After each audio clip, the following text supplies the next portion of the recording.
my marriage was over the second my wife looked me in the eye, smiled like she was ordering dessert, and said, "Daniel, don't be dramatic. I didn't cheat. I did it for family." Family. That word hit me like a frying pan. A very large, very heavy frying pan. And here's the funny part. People always imagine heartbreak as something loud and messy. Screaming, crying, plates flying, neighbors calling 911. Mine was quiet. Too quiet.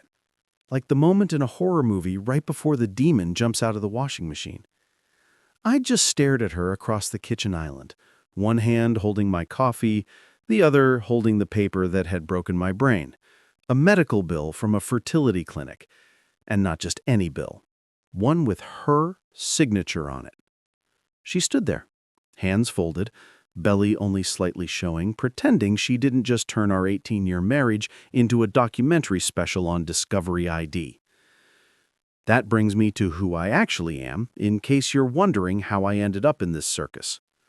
My name is Daniel Reyes, and I am 42 years old. I work as a regional building inspector, the guy people roll their eyes at during construction projects because I tell them their almost perfect plan violates 17 city codes. My life used to be boring in a peaceful way. Wake up, coffee, work, kids, dinner, sleep. Rinse, repeat. The kind of life men my age brag about when they turn down invitations to go out because it's family night. Well, turns out my family night was a lie. Anyway, let me rewind. The morning everything cracked, I was actually in a good mood. I had just made coffee, the kids were already at school, and the house was quiet. Then I saw the envelope on the table. You know those moments when something inside you whispers, "Don't open that"? Yeah, I ignored the whisper. Inside was a bill for surrogacy screening tests. Surrogacy. My wife. Amanda. Surrogacy. And because I'm a very calm and rational man, or so I'd try to tell myself, I didn't scream, I didn't break anything. I just walked upstairs, found her curling her hair, and held the paper out like I was presenting a court summons. She blinked at it, then gave me the world's fakest sigh. "Oh, that! Daniel, don't overreact." I swear, if I had $1 for every time she said, "Don't overreact," I could have bought the clinic myself. "What is it?" I asked. "She told you," she said, turning back to the mirror. "I helped my sister. She and her husband were trying for years. I decided to be her surrogate. It's not a big deal. Women help women." Right. And apparently wives help their sisters get babies behind their husband's back. Totally normal. Now, just so you understand the level of madness, let me paint the picture of my wife. Amanda Reyes, 40, yoga instructor, loves herbal tea that tastes like sadness, believes crystals can fix anything except, apparently, our marriage. She's always been dramatic, but this was a new level. "Why didn't you tell me?" I asked. She rolled her eyes, rolled them so far back I thought they might spin out of her skull. "Daniel, you get stressed over everything. I knew you'd make it complicated." Complicated? Her having another man's baby without telling me. Not complicated at all. I took a deep breath and tried again. "So, let me understand. You became a surrogate for your sister without telling me and used our money." "Yes, but only a little." "A little?" "It was an investment in family." Ah, yes. Family investments. The stock market of bad decisions. At this point, I didn't even know what emotion I was supposed to feel. Anger? Betrayal? Hunger? I hadn't had breakfast yet. I stepped out of the bathroom before I said something stupid. Or honest. An hour later, things got worse, much worse, because the clinic called me back. I had called earlier pretending I was confirming the bill. I expected them to tell me something normal, like, yes, she was a surrogate. Yes, everything was fine. No cause for panic. Instead, the nurse on the phone said something that made me sit down on the stairs like a man who just received a letter from the IRS. Sir, I can't give you too much detail, but I can confirm that the pregnancy is not associated with any surrogacy program we have on file. I blinked. Come again? She's not registered as a surrogate with us, not for her sister or anyone else. I felt my soul leave my body just a little bit. So, what is she registered for? A long pause. The kind that means bad news. Personal fertility treatment with an external donor, she said. External donor, which is medical code for she got pregnant by someone who is not her husband. I didn't say anything. I just ended the call and sat there like a statue trying to process the fact that my wife had somehow turned our marriage into a side assignment for biology class. When Amanda came downstairs, she acted like nothing happened. "Do you want omelets or cereal?" she asked. I stared at her. "Amanda, who's the father?" She froze. Just 1 second. One tiny second, but it was enough. "I told you," she whispered. "It's for my sister. The clinic said otherwise." She swallowed hard. "Daniel, please don't do this." "Do what? Ask who impregnated my wife? Crazy of me, I know." Her eyes filled with tears. "And look, I'm not heartless, but those tears didn't look like sadness. They looked like caught." "You don't understand," she said. "I didn't cheat. I made a mistake. I got confused. Things happened. It wasn't that deep." Not that deep. I genuinely had to stop myself from laughing. Dark humor was the only thing holding me together at that point. "So let me guess," I said. "It's your coworker." Amanda looked down. Ah, there it was. Confirmation. Now, before you think I'm stupid, no, I wasn't blind. Yes, she had been acting strange for months. But you don't just jump to, "My wife is secretly pregnant with her coworker's baby and lied about being a surrogate to cover it up." There's no chapter for that in a marriage counseling book. I stood there, staring at the woman I had built my whole adult life around, and felt something inside me break. Quietly. Like a chair leg cracking under weight. "You've been lying to me for how long?" I asked. "Daniel, please don't hurt you."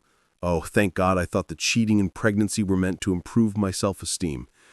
She wiped her face in that dramatic way people do when they're trying to look like the victim. "You were distant," she said, "and he listened to me." Of course. The classic line. Women in movies use it all the time right before the husband jumps out a window. "You destroyed our marriage," I told her slowly. "Not me." She straightened up, regained her confidence, and said something I'll never forget.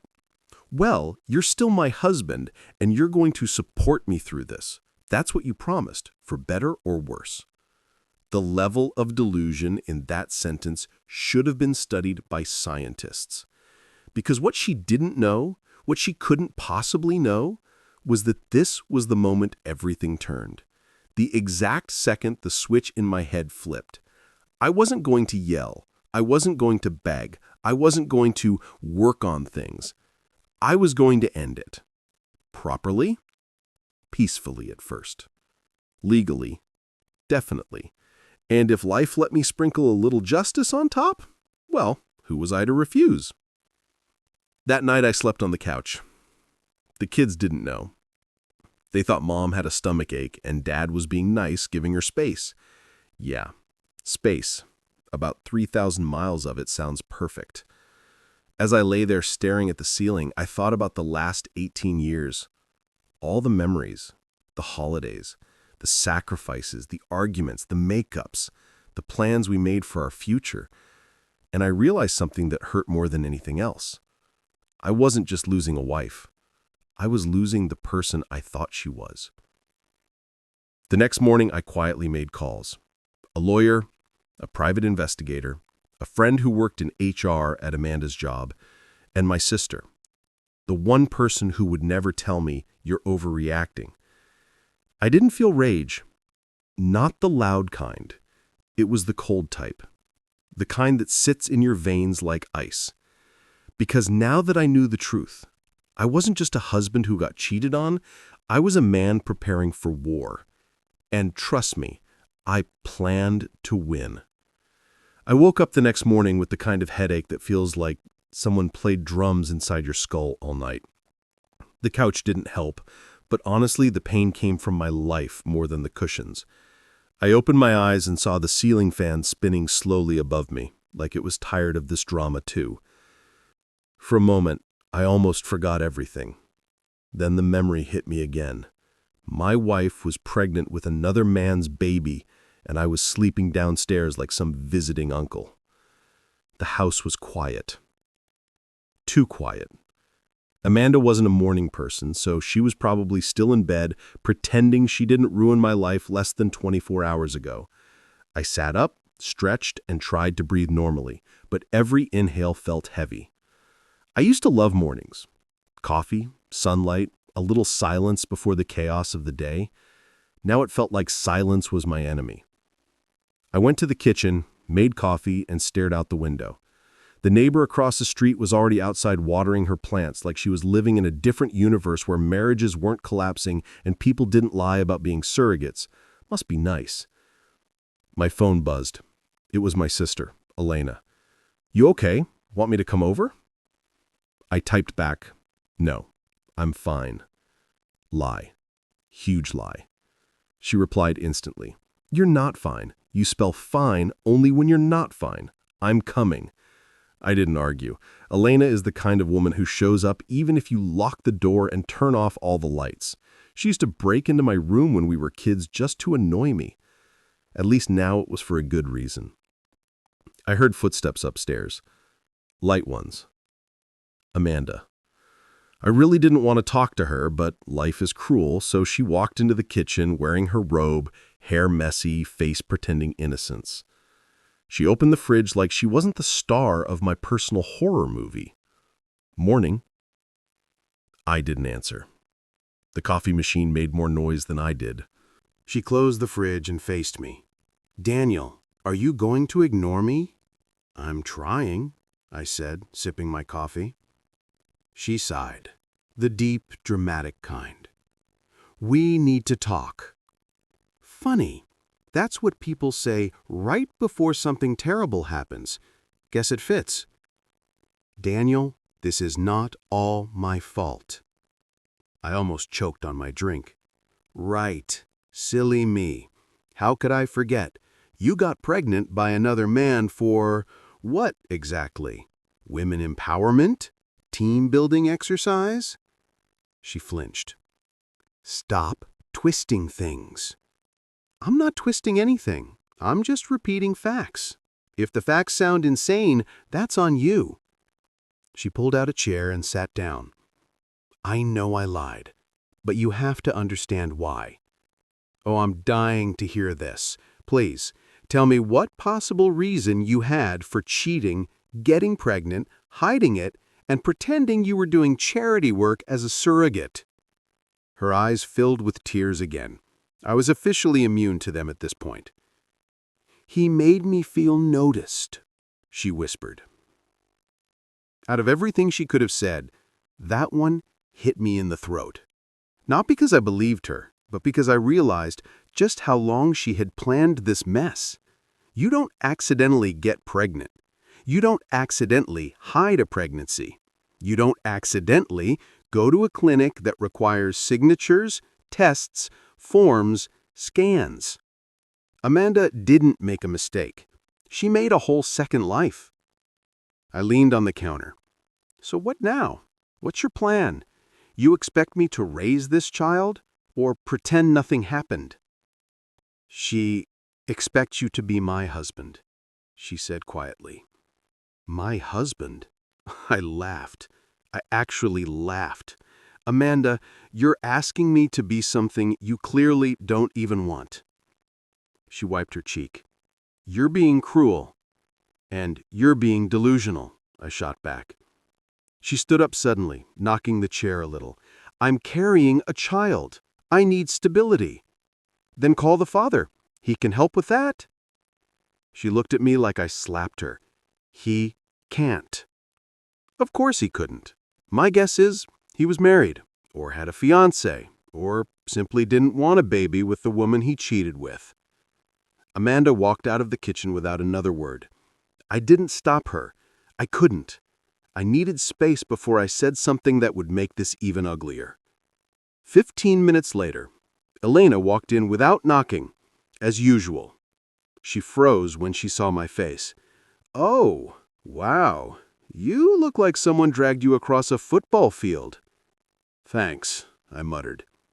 She sat down, and I told her everything, every detail, every lie Amanda threw at me. The fake surrogacy story, the clinic call, the confession, the confirmation that her coworker was the father. Elena's jaw tightened. "So, what are you going to do?" "Lawyer," I said. "I'm meeting one later." "Good," she nodded firmly. "Get ahead of her before she tries anything stupid." "Too late," I said. "She already did more stupid than I thought possible." Elena didn't laugh. She looked like she wanted to hunt Amanda down and throw her off a cliff. "Daniel, do not let her trap you with that baby. Don't let her list you as the father. Don't let her use your insurance. Don't let her do anything that ties you to this mess." That's why I called the lawyer. She put her hand on my arm. "Good. Be smart.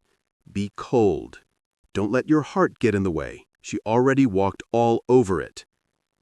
Elena stayed with me most of the day, watching TV with me, talking about anything except Amanda. It helped. For a moment, I felt like a normal person again. Then my phone started vibrating nonstop. 30 missed calls. From Amanda. Elena raised her eyebrow. "Wow, someone's panicking." I didn't answer any of them. I didn't plan to. But then, my daughter came home from school. 14 years old. Sweet kid. Too sweet for the world, honestly. She walked in, took one look at me, then at the couch, and frowned. "Dad, why are you down here?" Here we go. I forced a smile. "Mom and I are working through something. It's okay." She didn't buy it. Kids never buy it. They're experts at reading silent tension. She put her backpack down.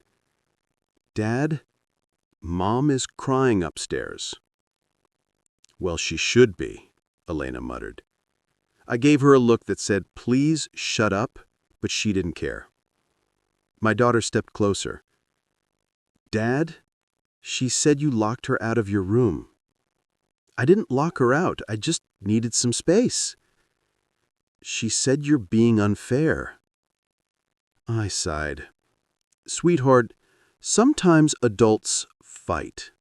Sometimes they say things that aren't true." "So what happened?" I froze.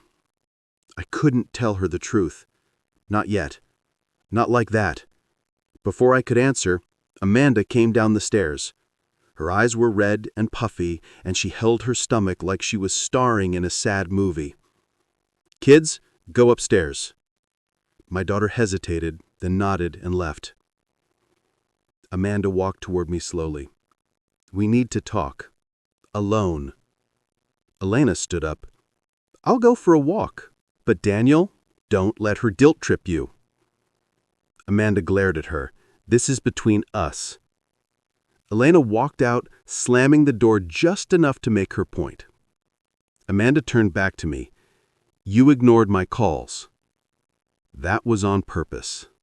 She stepped closer. "You're making things worse." "No," I said. "You already did that." She pressed her lips together. "Daniel, I told the kids you're stressed from work. They think you're overreacting. Stop lying to them." "I can't tell them the truth," she snapped. "Do you want them to hate me? You should have thought of that before cheating." She flinched again. "Daniel, please, I'm pregnant. I need support." "You need the father. He doesn't want to be involved. Not my problem." Her voice cracked.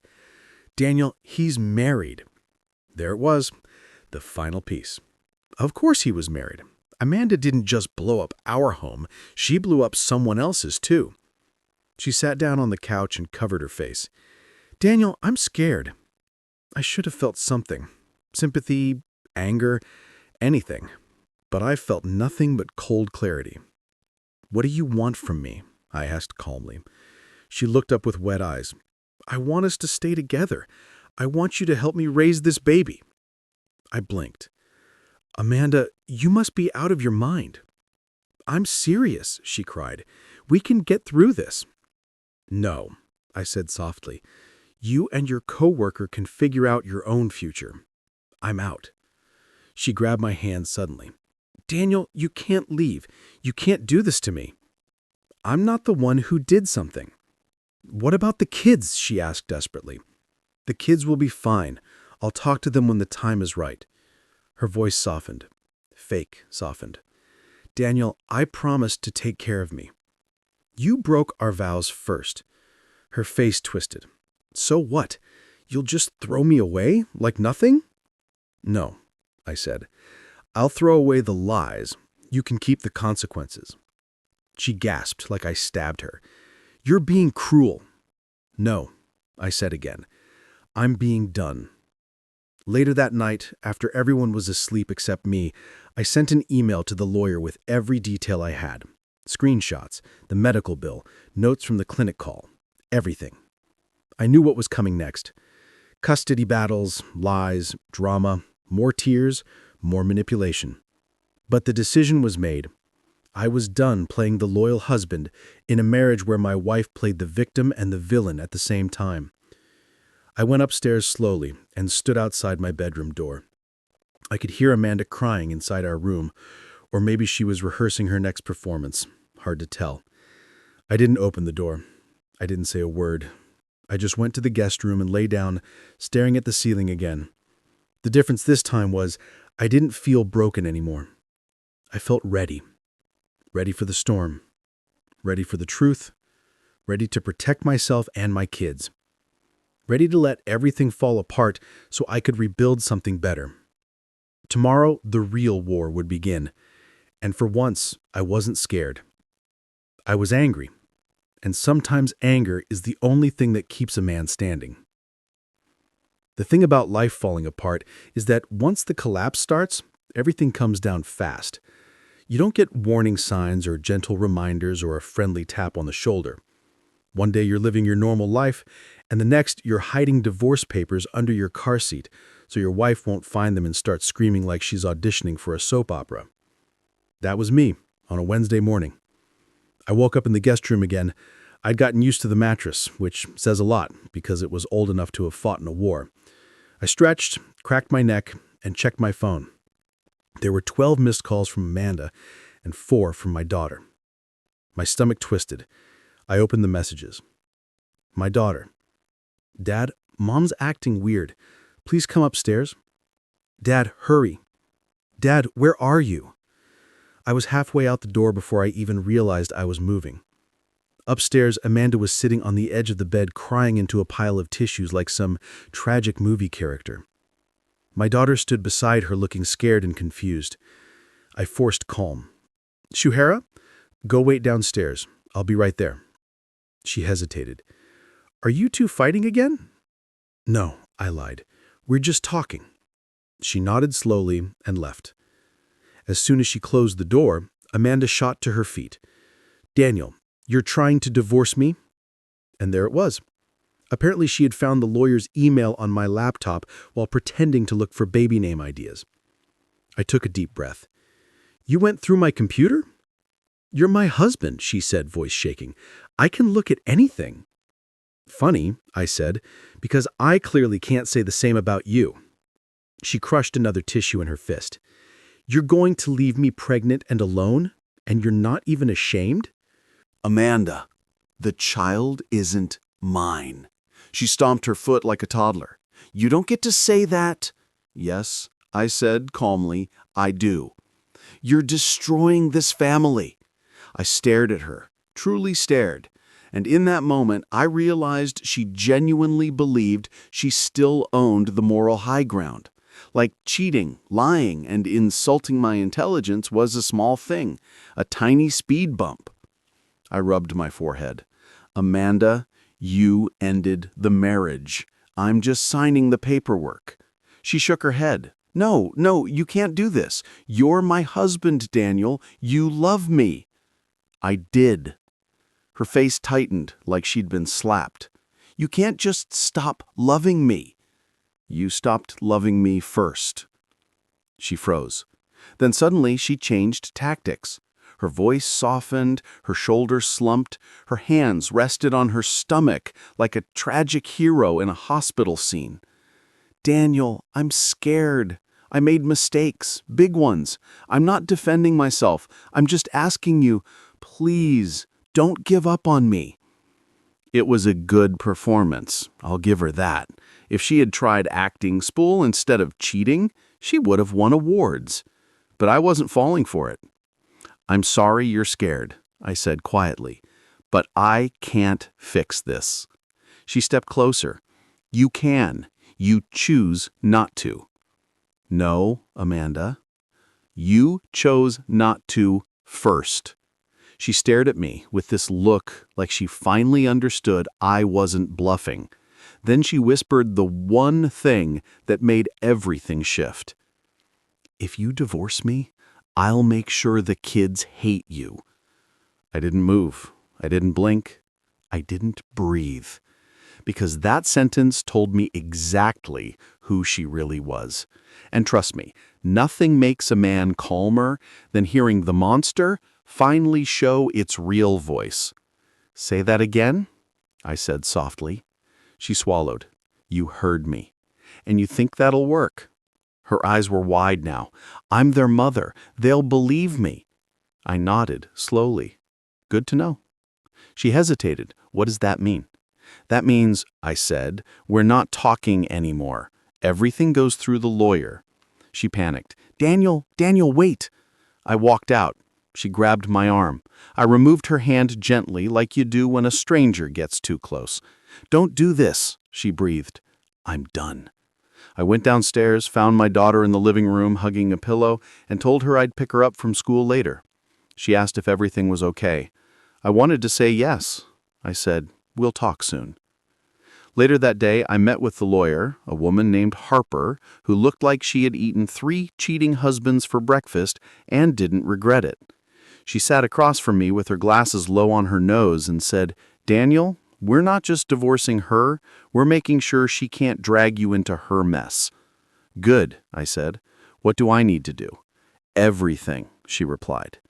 We filed for divorce with claims of infidelity, unborn child not belonging to husband, emotional manipulation, and misuse of marital funds. She also filed an emergency order to prevent Amanda from listing me as the father on any hospital paperwork. Apparently, some pregnant women try to sneak that into documents during delivery. Amanda absolutely seemed like the type. The next blow-up happened 2 days later. I came home from work, walked inside, and found Amanda's parents sitting on my couch, both of them glaring at me like I set her daughter on fire. Her mom stood up. Daniel, how could you do this? Amanda told us everything. Oh, I said, did she also tell you the child isn't mine? Silence. Her dad looked confused. Amanda said it was for her sister. Yeah, she lied. Her mom gasped. Good. She needed the exercise. Amanda came downstairs like she'd been waiting for her cue. Daniel, we should all sit and talk. No. Her dad frowned. Son, you're overreacting. I laughed. Hard. Really? She cheated, got pregnant, lied for months, and I'm overreacting. Her mom stood straighter. She made a mistake. She made a baby. Her parents exchanged looks, then her dad sighed. Daniel, she said you threatened her. I stared at her. You said what? Amanda crossed her arms. I panicked. You lied. You're divorcing me because you cheated. Her parents sat there like a live audience watching the finale of a very messy season. Amanda kept crying. Her parents kept defending her. Eventually, I walked out of my own house to avoid yelling something I'd regret. Outside, Elena was waiting in her car. She rolled down the window. "Well, did they try to blame you?" "Yes," she snorted. "Classic." Over the next week, everything got uglier. Amanda tried telling the kids I abandoned her. I recorded everything and sent it to my lawyer. She tried telling the school counselor I was emotionally unstable. Harper shut that down in 2 hours. She tried running to the father, the married coworker, but his wife found out and kicked him out of his house. Amanda called me crying that night. "Daniel, he blocked me. I have no one." "You made sure of that," I said, and hung up. And then the real turning point came. The police showed up at my door. I opened the door, confused, and one of the officers said, "We got a report from your wife that you threatened her safety." I felt something go cold inside me. Amanda walked down the stairs slowly, pretending to be scared. I just... One of the officers pulled me aside. "Sir, did you threaten her?" "No," I said firmly, "but she's lying because I filed for divorce." "Is there proof?" "Yes." I pulled out my phone, showed messages, recordings, emails, and the call log proving I wasn't even home at the time she claimed I threatened her. The officers exchanged looks, then asked Amanda one question. "Ma'am, do you understand filing a false report is a crime?" She froze. "One more fake call, and you'll be the one in trouble." They left. Amanda stood in the hallway crying. You called the cops on me," I said quietly. "She didn't think they'd actually come," she whispered. "You tried to get me arrested." "It wasn't like that." "Yes," I said, "it was." That was the day something snapped in her. She stopped pretending to save the marriage, stopped crying at the right moments, stopped acting like a victim. Instead, she became angry, bitter, petty. She slammed doors, threw things, screamed at me, and tried every trick to get a reaction. But I stayed calm, silent, cold. That bothered her more than anything. Then came the hospital day. I was at work when my phone buzzed nonstop again. "Amanda, I'm in labor. Amanda, I need you. Amanda, Daniel, please answer. Amanda, the baby is coming. I'm scared. Amanda, Daniel, please, help me." I stared at the messages. My stomach twisted, but not for her, for the baby. An innocent child born into this disaster. I drove to the hospital, not for Amanda, not to play husband, but to make sure she didn't put my name on anything. She was already in a room when I arrived. When she saw me, her face lit up with relief. "You came," she whispered. "I'm here for legal reasons," I said. She deflated instantly. 2 nurses were filling forms. One of them turned toward me. "Sir, as the husband, we just need you to sign." "No," I said, "I am not the father. Please check the emergency order under my name." They checked. Their eyes widened. They nodded. Amanda watched, hurt and furious. "Daniel, how could you—" I swallowed. "You made this choice, Amanda."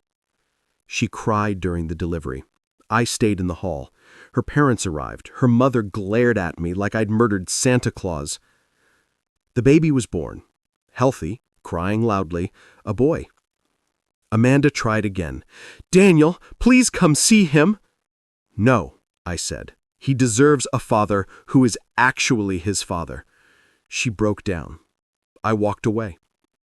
After that, the divorce moved fast. Harper made sure of it. We got 50-50 custody of our kids. Amanda got supervised visitation until she stopped trying to manipulate them. The baby's father eventually confessed everything to his wife, filed for separation, and was legally declared the father of the newborn. Amanda lost her job from the scandal. Her sister refused to speak to her for lying about the surrogacy thing. Her parents finally accepted the truth, and me, I got peace. One night, months after everything settled, I sat on my porch watching the sunset. My daughter came outside and sat next to me. "Dad," she said softly, I know what Mom did. I figured it out a while ago. My chest tightened. I'm sorry you had to. She leaned her head on my arm. I'm just glad you didn't let her break you. I smiled a little. She tried. You still have us, she said. Yeah, I do. And as the sun disappeared behind the trees, for the first time in a long time, I felt okay. Not happy yet. Not fully healed. But okay. Sometimes that's enough.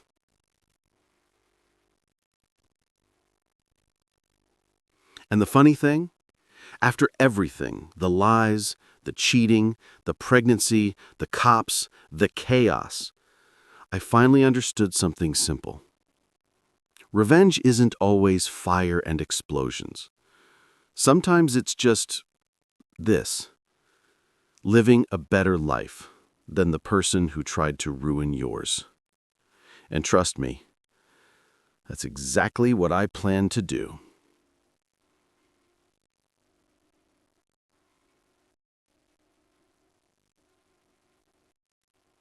If you enjoyed this wild ride of betrayal, bad decisions, and well-earned karma, hit that subscribe button and stick around.